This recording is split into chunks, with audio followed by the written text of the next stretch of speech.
السلام علیکم ورحمۃ اللہ تعالی وبرکاتہ۔ آج ہم جانیں گے صدقہ فطر کے مسائل کہ اللہ تبارک و تعالی نے اور آقا کریم صلی اللہ علیہ وسلم نے مسلمان پر صدقہ فطر کو واجب کیا، تو کیا اس کا ثبوت قرآن اور حدیث میں موجود ہے؟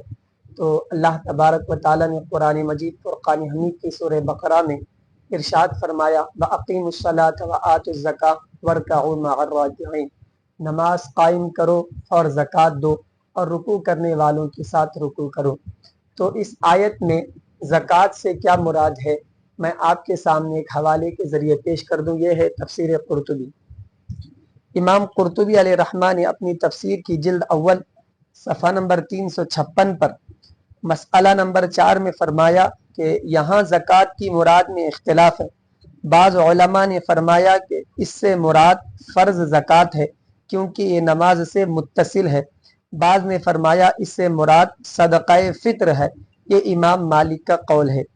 مسئلہ نمبر میں امام قرطبی نے اس کی وضاحت کر دی کہ بعض علماء کہتے ہیں کہ یہاں پر زکوٰۃ سے مراد فرض زکوٰۃ ہے جو مال کی ادا کی جاتی ہے، اور امام مالک کا قول ہے کہ یہاں پر زکوٰۃ سے مراد وہ صدقہ فطر ہے۔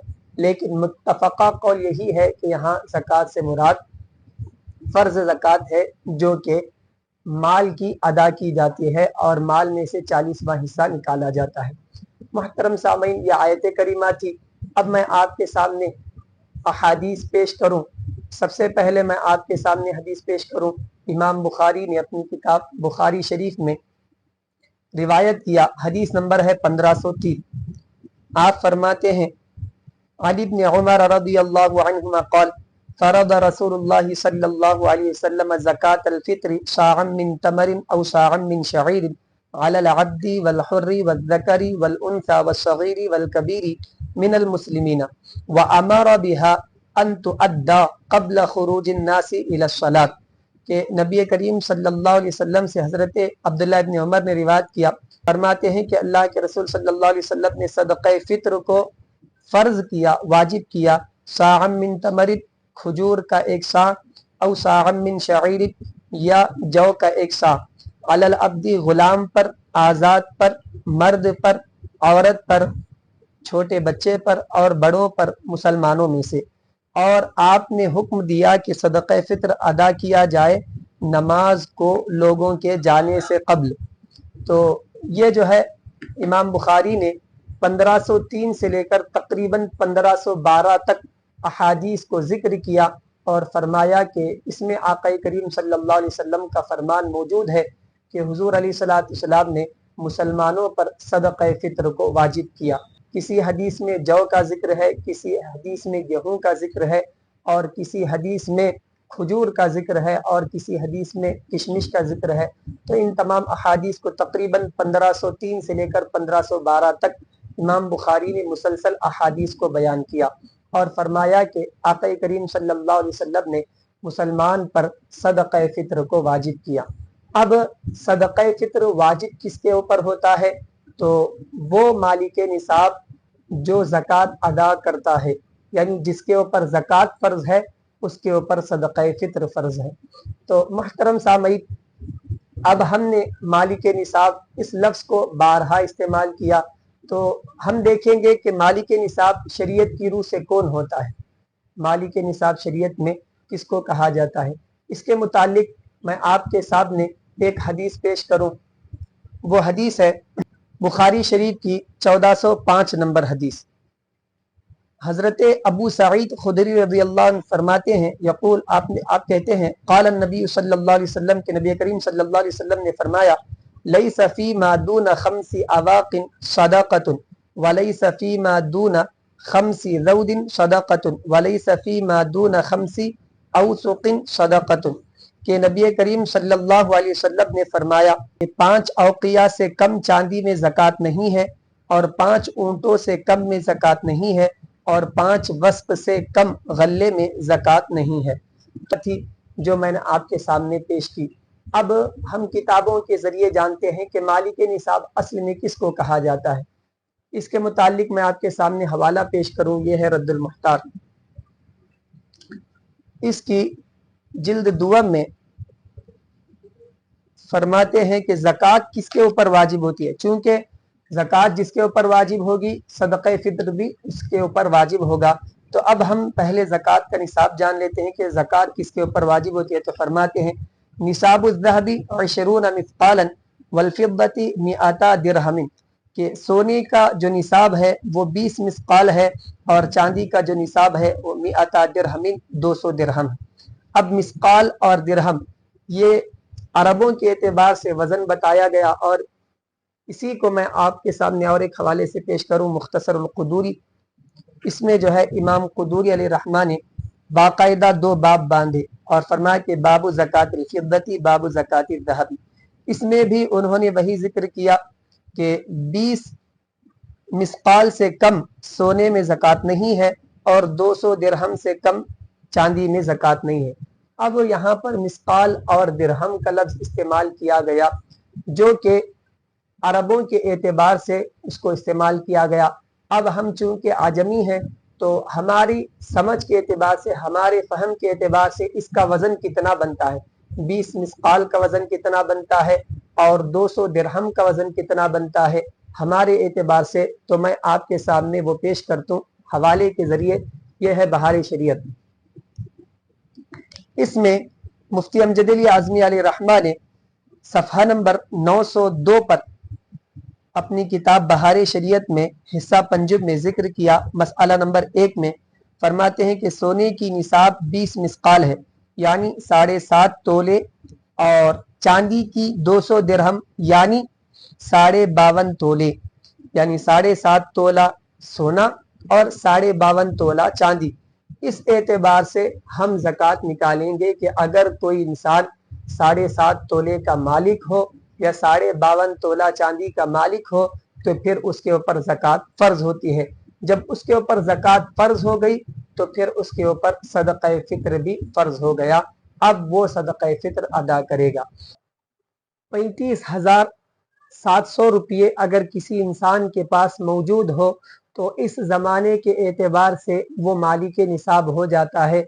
तो इस ज़माने में अगर किसी इंसान के पास 35,000 रुपये मौजूद हो तो फिर वो मालिक निसाब हो जाएगा। अब उसके ऊपर ज़कात देना वाजिब होगा और वो 35,000 में जो 40वां हिस्सा बनता है उस एतबार से वो अपनी ज़कात निकालेगा। अब ज़कात और सदक़े फ़ित्र में फ़र्क क्या है? तो फरमाते हैं कि ज़कात माल के ऊपर वाजिब होती है और सदक़े फ़ित्र इंसान के ऊपर वाजिब होता है। इसीलिए सदक़े फ़ित्र में बालिग़ होने की शर्त नहीं है बल्कि नाबालिग़ बच्चे का भी सदक़े फ़ित्र अदा करना ज़रूरी है। अब चंद मसाइल में सदक़े फ़ित्र के आपके सामने ज़िक्र कर दूँ।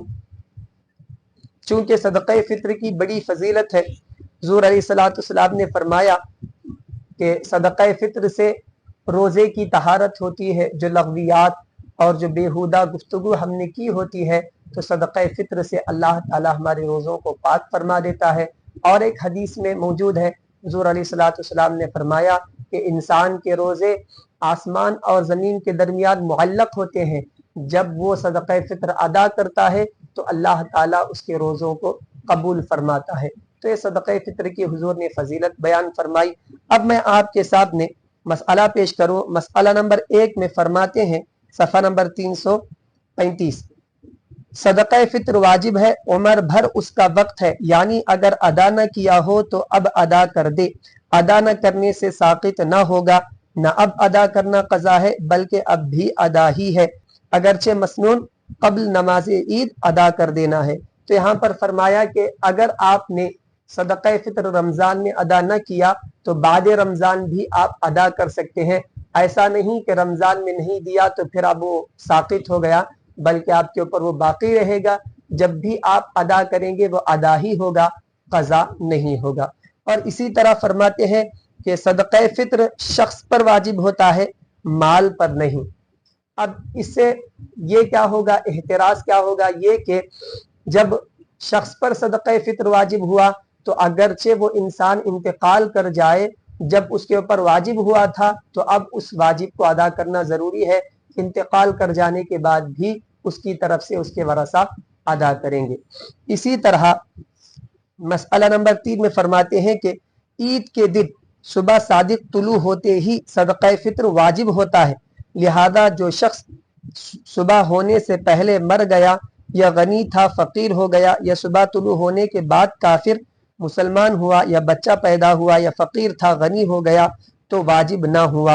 और अगर सुबह तुलू होने के बाद मरा या सुबह तुलू होने से पहले काफिर मुसलमान हुआ या बच्चा पैदा हुआ या फ़कीर था गनी हो गया तो वाजिब हो गया। मतलब ये कि ईद की जो सुबह सादिक होती है वो सुबह सादिक तुलू होते ही सदक़ा फित्र वाजिब हो जाता है। अब जब वाजिब हो गया तो फिर अदा करना आपके लिए ज़रूरी है। इस मसले से हमें ये बात मालूम हुई। और इसी तरह मसला नंबर 4 में फरमाते हैं कि सदक़ा फित्र हर मुसलमान आज़ाद मालिक निसाब पर जिसकी निसाब हाजत असलिया से फारिग हो वाजिब है। तो फरमाते हैं इसमें आकिल बालिग और माले नामी होने की शर्त नहीं है। तो ये जो है मसला इन्होंने वाज़ेह कर दिया। अब इसी तरह मसला नंबर 6 में फरमाते हैं कि सदक़ा फित्र अदा करने के लिए माल का बाकी रहना भी शर्त नहीं है। माल हिलाक होने के बाद भी सदक़ा फित्र वाजिब रहेगा, साक़ित ना होगा, बखिलाफ ज़कात व उश्र के। ये दोनों माल हिलाक हो जाने से साक़ित हो जाते हैं। अब एक दूसरा फ़र्क उन्होंने बताया कि चूंकि ज़कात माल पर वाजिब होती है, इसी वजह से अगर किसी का माल हिलाक हो गया, बर्बाद हो गया, तो फिर उससे ज़कात साक़ित हो जाएगी। लेकिन सदक़ा फित्र ऐसा है जो इंसान पर वाजिब होता है, अगरचे उसका पूरा माल हिलाक हो जाए लेकिन फिर भी इंसान को सदक़ा फित्र अदा करना ज़रूरी होता है। अब इसी तरह और एक मसला मैं आपके सामने पेश कर दूं। मसला नंबर 25 में फरमाते हैं कि सदक़ा फित्र की मिक़दार ये है, गेहूं या उसका आटा या सत्तू, निस्फ सा खजूर या मुनक्का या जौ या उसका आटा या सत्तू 1 सा। इस तरह आप इसको अदा करेंगे। और इसी तरह मसला नंबर 30 में फरमाते हैं कि इन 4 चीज़ों के अलावा अगर किसी दूसरी चीज़ से फितरा अदा करना चाहे, मसलन चावल, जवार, बाजरा या और कोई गल्ला या और कोई चीज़ देना चाहे तो कीमत का लिहाज करना होगा। यानी वो चीज़ आधे सा गेहूं या 1 सा जौ की कीमत की हो, यहाँ तक कि रोटी दे तो उसमें भी कीमत का लिहाज किया जाएगा, अगरचे गेहूं या जौ की हो। तो अब यहाँ पे फरमाते हैं कि दूसरे जो अनाज है, दूसरे जो गल्ले है, उसमें सदक़ा फित्र अदा करने में इस चीज़ का लिहाज रखना चाहिए कि गेहूं की जो मिक़दार, जौ की जो मिक़दार और खजूर की जो मिक़दार और किशमिश की जो मिक़दार हुज़ूर अलैहिस्सलाम ने बयान फरमाई है, उस मिक़दार की कीमत को पहुँच जाए। उस कीमत के एतबार से आप सदक़ा फित्र अदा करेंगे। अगरचे आप चावल या इसके अलावा किसी गल्ले से अदा कर रहे हो, उस कीमत की मिक़दार की आप जो है वो चावल दे देंगे या दाल दे देंगे या दूसरी चीज़ें भी आप दे सकते हैं और सदक़ा फित्र अदा कर सकते हैं। और पैसों के ज़रिए भी आप सदक़ा फित्र अदा कर सकते हैं। इसी तरह मसला नंबर 32 में फरमाते हैं, यहाँ पर फरमाते हैं कि फितरे का मुकद्दम करना मुतलकन जायज़ है जबकि वो शख्स मौजूद हो जिसकी तरफ से अदा करता हो, अगरचे रमज़ान से पेशतर अदा कर दे। और अगर फितरा अदा करते वक्त मालिक निसाब न था फिर हो गया तो फितरा सही है। और बेहतर यह है कि ईद की सुबह सादिक होने के बाद और ईदगाह जाने से पहले अदा कर दे।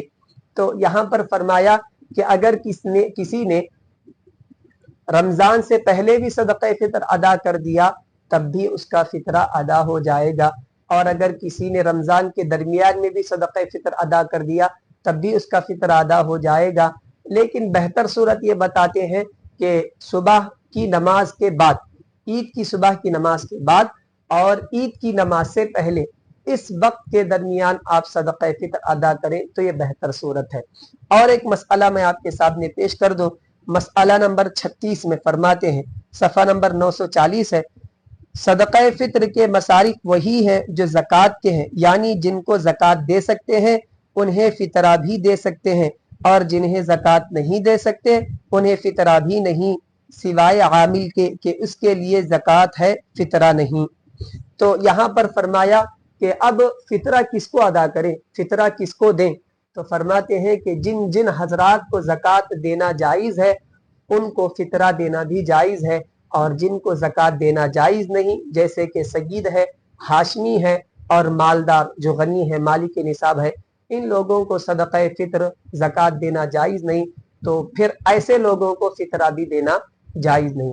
تو یہ تمام مسائل جو میں نے آپ کے سامنے پیش کیے، اس سے یہ بات واضح ہو گئی کہ ایک مسلمان پر اللہ اور اس کے رسول نے صدقہ فطر کو واجب کیا ہے، اور صدقہ فطر کو مسلمان کے لیے ادا کرنا ضروری ہے، تاکہ اس کے روزے صاف ستھرے ہو کر اللہ کی بارگاہ میں جائے، کہ جس طرح انسان زکوٰۃ دے کر اپنے مال کو پاک کرتا ہے، اسی طرح انسان صدقہ فطر ادا کر کے اپنے روزوں کو پاک کرتا ہے، اسی طرح مسلمان صدقہ فطر ادا کر کے اپنے روزوں کی مقبولیت اللہ کی بارگاہ میں پیش کرتا ہے۔ تو یہ تمام مسائل صدقہ فطر کے تھے۔ اللہ ہم تمام کو صحیح مسائل جان کر اس پر عمل کرنے کی توفیق عطا فرمائے۔ السلام علیکم ورحمۃ اللہ وبرکاتہ۔